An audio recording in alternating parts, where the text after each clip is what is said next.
Ladies and gentlemen, I'm thrilled that you're here at this conference, but I'm especially thrilled that you've come to this session about the challenges that students face on campus.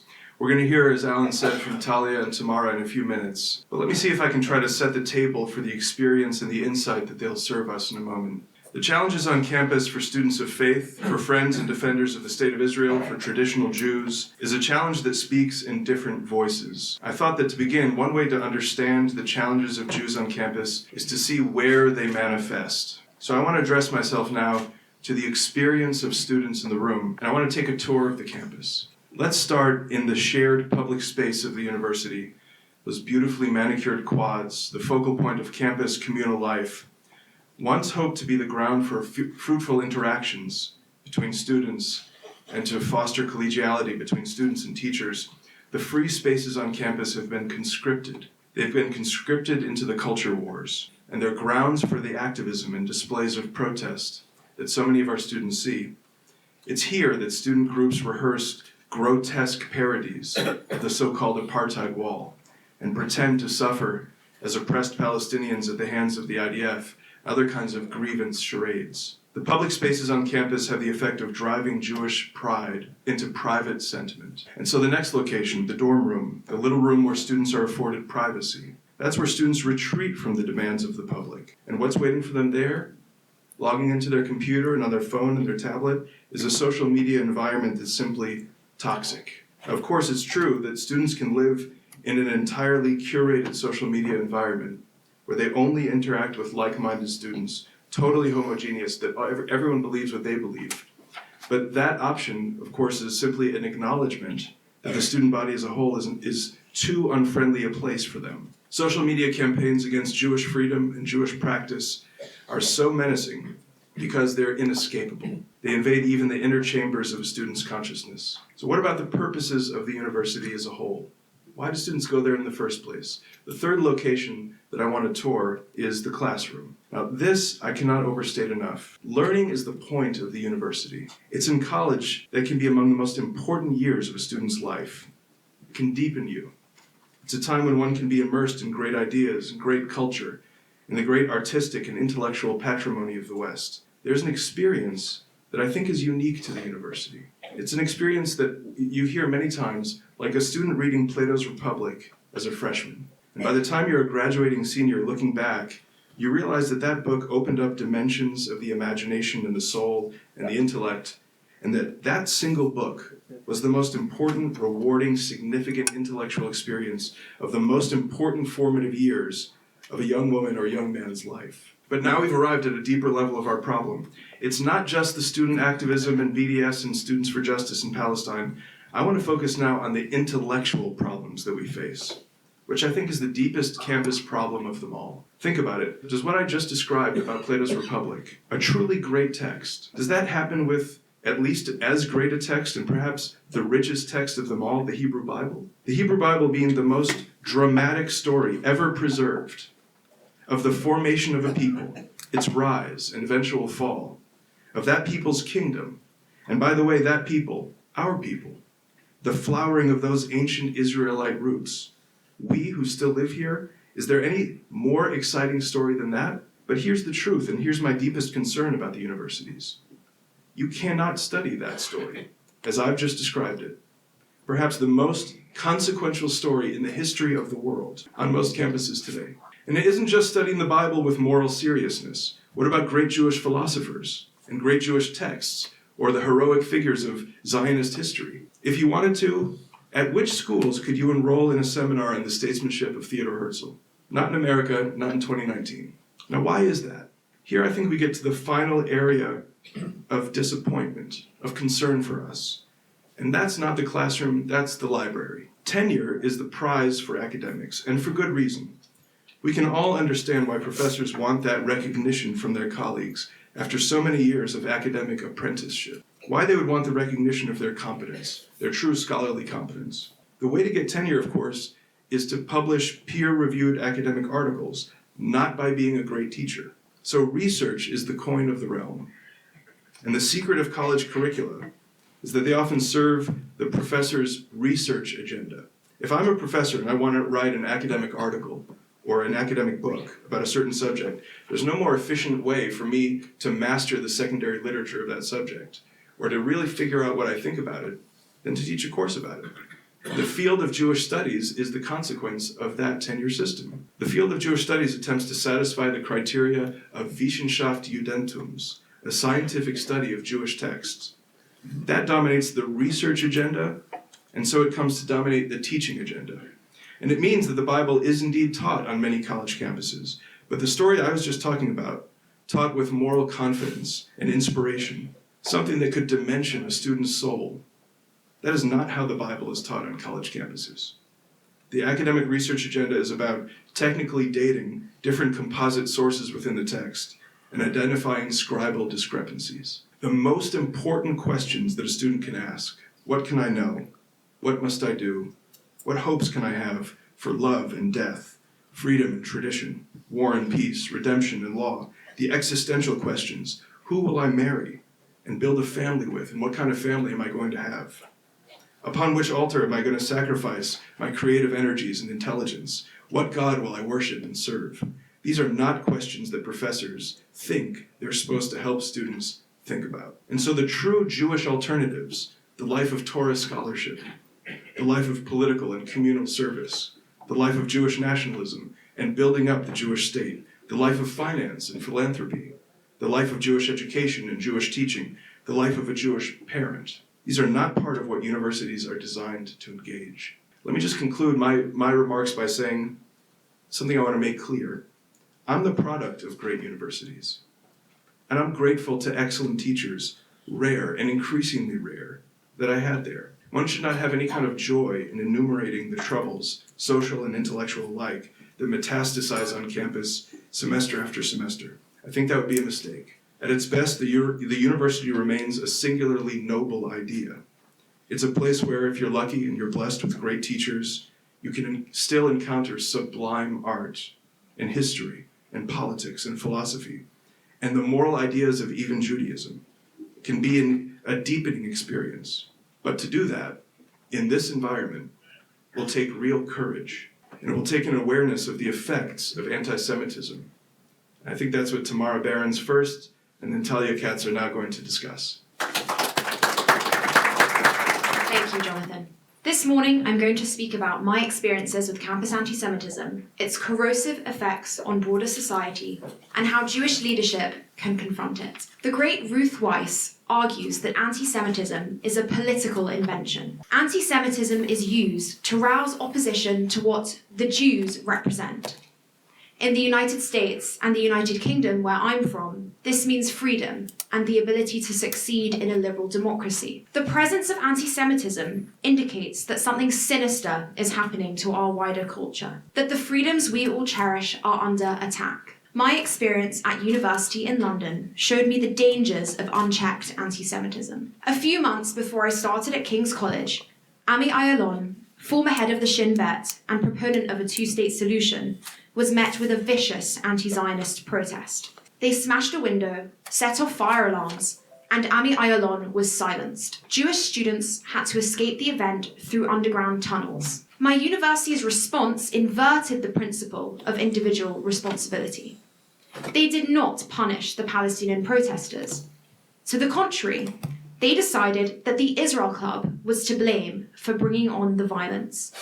It was somehow our fault. The Israel Club received an email informing us that the next speaker we wanted to host, an Israeli academic, would not be approved until the university had consulted the Palestinian Society about their feelings regarding this speaker coming to campus. Each event I attempted to host afterwards was intercepted by the university, which insisted that we have an impartial chair to ensure balance. The Palestinian Club was never asked to do this, despite their frequent hosting of speakers who promote terrorism against Israeli civilians. The administration rewarded violence. Their message was, misbehave, break the law, and we will cede to your demands. Anti-Zionist students use the threat of violence to dictate which speakers should be restricted. I learned that some university administrations are almost exclusively concerned with their own image. Israeli speakers cause protests, which in turn causes bad press. Therefore, in order to avoid media attention, universities willfully sacrifice the foundations of the academy Free speech, intellectual honesty, and academic inquiry are abandoned. But let's forget the university for a moment. What does this say about British culture? Jews bring bad press, but speakers who apologise for terrorism don't elicit media rebukes. Jeremy Corbyn, the leader of the British Labour Party, is one such man. He declines to visit Yad Vashem, but is happy to host Hamas, Hezbollah, and Holocaust deniers in the British Parliament. His followers bully Jewish and moderate members of the Labour Party until they are forced out. The prevalence of anti-Semitism means that something is rotten in our culture, that the values on which our society is built are decaying. Anti-Semites wish not just to destroy Jews, but free societies as a whole. Jeremy Corbyn could succeed in doing this in the UK, and sadly, we are seeing the beginnings of Corbynisation in the United States too. When the administration at King's College rewarded violence from the Palestinian Society, it forfeited the values of the academy. And having successfully tested their illiberal tactics on Jewish students, the anti-Zionists spread violence elsewhere. They collaborated with the notorious Antifa, a group of militant, self-proclaimed anti-fascists who wage violence against people they disagree with, and they shut down a debate organised by the Libertarian Club. Antifa broke onto campus, set off smoke bombs, and severely injured a security guard who was hospitalised. How should Jews on campus respond to these challenges? The Zionist visionary Zev Jabotinsky develops the principle of hadar, a word which is not easily translated into English. It can mean majesty, dignity, or pride. To me, it means taking pride in ourselves as the Jewish people and conducting every aspect of our affairs with dignity. I think it sums up an approach to Zionism and its antagonists that we ought to adopt. Rather than allowing the target on our backs to become the sum of our identities, we should take the opportunity to lead college communities and preserve the values of free speech and civility. The Parsha, Torah portion, that we read yesterday on Shabbat is of great significance to the Jewish people. One lesson that Rabbi Sachs reads from Parshat Lech Lecha is the importance of leadership. The first words God said to Abraham were, "Leave your land, your birthplace, and your father's house, and go to the land that I will show you." Rabbi Sachs's contemporary reading of this is that good leaders must be prepared to reject mainstream standards and culture in order to remain loyal to their principles. For Jewish leaders on campus, this means having the courage to reject the prevailing norms of today's universities, such as safe spaces and the use of violence to get ahead. Instead, we should stand up for Jewish civilization. Jewish students cannot allow themselves to be intimidated by pro-Palestinian activists or alter their relationship to the Jewish state in order to appease those who hate us. Israel as a country is nothing less than majestic. Each day, Israelis lead by example and challenge the norms and culture of the Middle East. Against all odds, we have a responsibility to honour this noble endeavour and defend the Jewish state with pride. Thank you. Thank you so much, Tamara. That was really great. So instead of talking about my story, I'm going to make an argument about strategy that I think Jewish students should adopt when they go to college. So this is probably an experience to which most Jewish students can relate. I remember in high school, there was all this preparation about facing anti-Semitism and anti-Zionism activism on campus. With all the stories I read about apartheid walls and eviction notices, I was ready to come to campus in a suit of armor. In preparing for college, my anxiety centered around the notion that as a Jew, I will be the ultimate victim on campus. And I thought it was up to me to spend my next 4 years recruiting allies to my cause. I don't want to deny that Jews face uniquely concerning challenges on today's college campuses. I have a laundry list of stories about the anti-Semitism I have faced as a college student, both in and out of Jewish spaces. But as Jewish students, we are mistakenly falling into playing the game presented to us. The game I'm talking about is this competition for greatest victim. Nowadays, the trendy thing on campus seems to be this promotion of victimhood as a virtue. But the biggest mistake we make as Jews on campus is playing into the zero-sum game promulgated by almost every other identity group. We think that the only way we can be relevant and get people to our side is to play that victim game and make the argument that Jews deserve sympathy too. As a student, I noticed that we treated hate crimes and other instances of anti-Semitism on campus as currency to accumulate and then cash in when there's a student government vote. As an aside, nationwide, Jews are by far disproportionately targeted than any other minority group, and FBI data from the last decade proves that. But that should not be your go-to argument when you make the case for a strong Jewish community with a commitment to Zionism. Let's look at history. After the Holocaust, Jews who made Aliyah made a very conscious decision to reject the picture of the ghetto Jew. No longer will they be weak, begging for mercy from others. This vision of the new Jew, it was self-reliant, focused not just on survival, but high achievement. This kind of image is what transformed Israel into the powerhouse it is today, now teeming with citizens who apply their can-do attitudes and their chutzpah to their respective professions. Decades later, we need to adopt a similar model and not make our entire identity rooted in the evolved anti-Semitism of today. First, let's look at the way Israel is discussed on college campuses. Opponents of Zionism speak in trendy social justice language. The very term social justice implies that there is a bad guy and there is a good guy, and if the bad guy was apprehended, then the good guy could flourish. Social justice warriors thus argue that Israel is more powerful and has more resources, and therefore is the oppressor and is bad. But if we as Jews tell a victim that they are not a victim, and rather Jews are truly the victims in this situation, then you make the other side feel even more emboldened to make the case for their victimhood. Social justice on colleges is just zero-sum politics. Let's suppose the Jews win, and a BDS resolution is defeated. That short-term win ensures subsequent defeats because the victory rips away the victimhood status to which you've claimed. Although this victimhood Olympics seems like the cards you have been dealt, you need to take a stand and say, I'm not going to play this game. It is worth taking the gamble and being countercultural, because going with the status quo will never get you the long-term results we on campuses need. Second, we are a generation at a great turning point in Jewish demography. Intermarriage coupled with a general abandonment of traditional religious communities will result in the self-elimination of the Jewish community in the United States. Do you think constantly playing the victim will make people think that remaining Jewish is an attractive prospect? If your entire identity becomes focused on how certain people hate Jews or hate the Jewish homeland, not only will you sabotage yourself and make your relationship to Judaism toxic, but you will dissuade your peers from preserving their Jewish identity and contributing to your local and global Jewish communities. Lastly, I just want to reiterate that you should not be afraid to be Jewish. When I was a freshman, I accumulated free stickers and pins from my Chabad and my Hillel, and I tacked them onto my backpack. But after taking a class about Israeli history with a very anti-Semitic professor, I quickly took them off and stuffed them to the bottom of my bag. I'm saying you should not do that. That was a mistake. It severs your own relationship to Judaism while eliminating an opportunity to be a model and to show the true nature of a Jewish young adult. I am not saying you should put a symbol on yourself so that you can be the ambassador of the entire Jewish community. And I'm not saying you must answer everyone's tough, complicated political questions about Israel and Jews. You should obviously try your best to educate yourself, but you do not need to be a mercenary, knock on people's doors and say, hey, do you know about the cherry tomatoes and who invented it?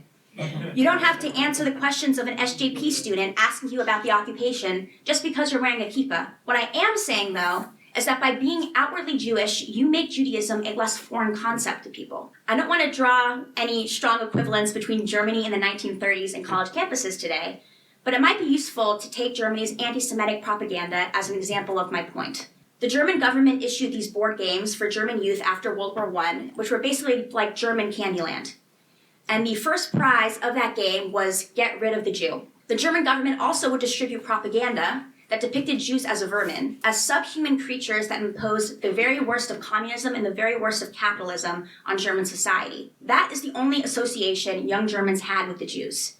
And their reputation just became a product of playing those games as children and seeing those cartoons. When the time came to save Jews from annihilation, German society either tacitly or outwardly supported Jewish extermination. So applying this lesson to college campuses where anti-Semites disguised as social justice warriors roam, the only association some of your peers have with Jews is whoever and whatever discusses Jews in Israel in passing. By doing something simple like making friends and speaking in class while being honest about your identity, or walking around campus wearing your Magen David jewelry, you create additional associations in other people's minds, and those counter the other hateful narrative. By being a familiar face and a fixture in the college experiences of your peers, you make that strange nation of people just another integral part of the fabric of society.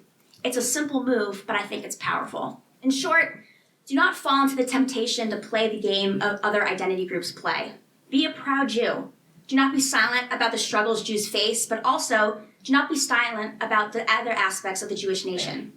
The community, the emphasis on learning, the values we share, the practices we hold dear. That way, you can resist having your identity chipped away by your ignorant peers. Okay, so I think you can see that part of the solution clearly is investing in people like them.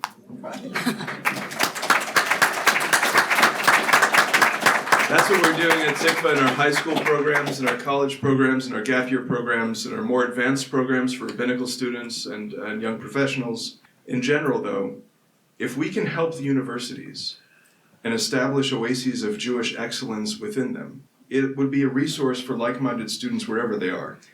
I want you to just think about this as we conclude. More Jews go through colleges and universities than any other institution, any other shared institution in American public life. And if we at TICFA can strengthen the very best students and equip them to go back to campus with a vision of Jewish and Western education at its best, we can hope to have an effect there. And if we cannot, our educational programs in high school and gap year and college and the advanced programs, they will have to come to serve as a parallel structure to the universities, utilizing some of the very best faculty members who still teach there in our effort to collect the shards of these once great institutions, I fear as they descend into a new darkness.